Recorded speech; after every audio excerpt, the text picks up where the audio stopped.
Dr. Ala Al-Najjar. She's a pediatric specialist working at Al-Tahir Hospital in the Nasser Medical Complex in southern Gaza.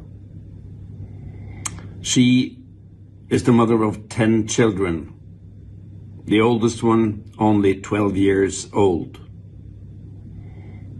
She left home with her husband, Dr. Hamid Al-Najjar, who drove her to work in Nasser Hospital.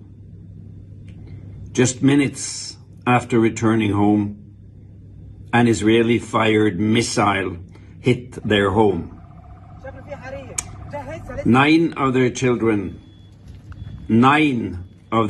children were killed by the Israeli occupation forces. The children were Yacha, Rakan, Ruslan,